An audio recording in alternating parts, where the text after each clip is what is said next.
এখন আপনারা একটু আগে যান, ছবি নেই।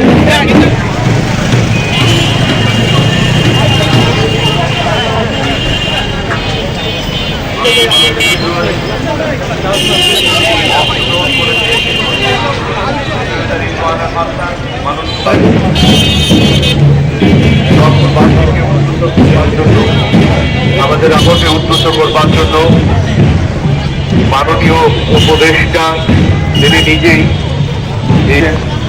রংপুর বিভাগের উচ্চপদস্থ সকল কর্মকর্তাবৃন্দ, কৃষক সংগঠনের সদস্যবৃন্দ, কর্মবৃন্দ, বিভিন্ন প্রতিষ্ঠানের যে র্যালির মূল প্রতিপাদ্য তোমার আমার বাংলাদেশে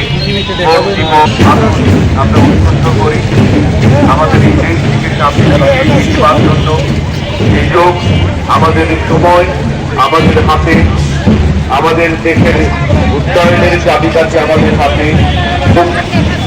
এই অধিকার সুনিশ্চিত করবার জন্য আমরা ভোটে অংশগ্রহণ করি।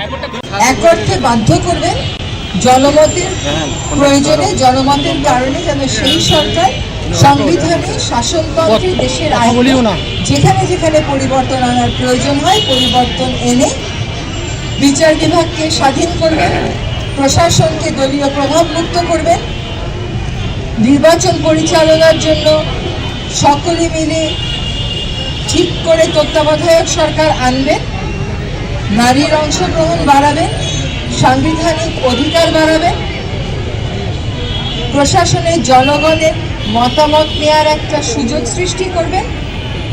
এইগুলোতে না বলার তো কোনো কারণ দেখতে পাচ্ছি না। এইগুলোতে আমাদেরকে সকলকে হ্যাঁ বলতে হবে, আরো হ্যাঁ বলতে হবে এই জন্য যে আমরা যেন কোনোদিনও ভুলে না যাই যে সেই মুক্তিযুদ্ধের পরে, স্বৈরাচারী বিরোধী আন্দোলনের পরে, তত্ত্বাবধায়ক সরকারের জন্য লড়াইয়ের পরে আবার 24-এর গণ অভ্যুত্থানে আমাদের ছেলেমেয়েরা, আমাদের ছোট ছোট ভাইয়েরা, দেশের আপামর জনসাধারণ নিঃস্বার্থভাবে নির্ভীক চিত্তে প্রাণ দিয়েছিলেন। প্রাণ দিয়েছিলেন একটা কারণে, তারা এই দেশটা আগের মতন আর চলতে দিতে চান না। তারা দেশটার পরিবর্তন চান, ইতিবাচক পরিবর্তন চান। যদি আগের মতন আর চলতে দিতে না চান তাহলে আপনাকে হ্যাঁ ভোট দিতে হবে। সব কোনো দলের আদর্শে আপনি বিশ্বাসী হতে পারেন, কিন্তু আমরা একটা কথা বলি না, ব্যক্তির চেয়ে দল বড়, দলের চেয়ে দেশ বড়। এই গণভোটের বিষয়টা কোনো দলের বিষয় না, এটা হচ্ছে একটা দেশের প্রশ্নে হ্যাঁ উত্তর দিলে, এই 12টা প্রশ্নে হ্যাঁ উত্তর দিলে দেশ পরিচালনায়, রাজনীতিতে একটা ভারসাম্য আসবে। এই ভারসাম্য যদি আসে তাহলে আর দেশ ছেড়ে পালাতে হবে না, কারণ ভুয়া নির্বাচন দেওয়ার আর পথ থাকবে না। জনগণই তার প্রশাসক, তার শাসক, তার জনপ্রতিনিধি নির্বাচন করবেন এবং তখন প্রত্যেকেই জানবে যে 5 বছর পর আমার আর থাকা হবে না।